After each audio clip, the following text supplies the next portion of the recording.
মুশফিকের ব্যাটিংটা লক্ষ্য করুন। কি দেখলেন? টেকনিক্যালি অনেক সাউন্ড মুশফিকের ব্যাটিং অনেক ক্লাসিক্যাল ব্যাটিং, ঝুঁকি কম নেন, দেখে শুনে সময় নিয়ে খেলেন। এখন মুশফিক টেস্টে খেলেন, লাল বলটায় মনোযোগ বেশি দিতে হয়। এই ফরম্যাটে মুশফিকের ডাবল সেঞ্চুরির সংখ্যাও 1-এর অধিক। টেস্ট মানেই ধৈর্যের খেলা, টেম্পারমেন্টের খেলা। ভালো বল এখানে ছাড়তে হয়, বাজে বলকে পাঠাতে হয় বাউন্ডারিতে।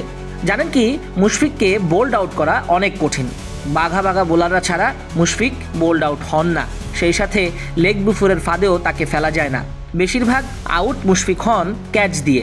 ফোর্থ স্টাম্পের করিডোরে বা শর্ট অফ লেন্থে বল ফেললে একটু ভ্যারিয়েশন, বলের গতি বাড়িয়ে কমিয়ে মুশফিককে ঘাবড়ে দেওয়া যায়।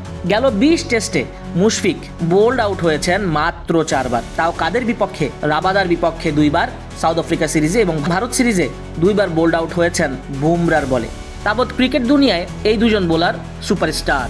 মুশফিকও বাংলার ডিপেন্ডেবল। মুশফিকের হাত ধরে বাংলাদেশ বহু টেস্টে লিড নিয়েছে, অনেক টেস্ট জিতেছেও।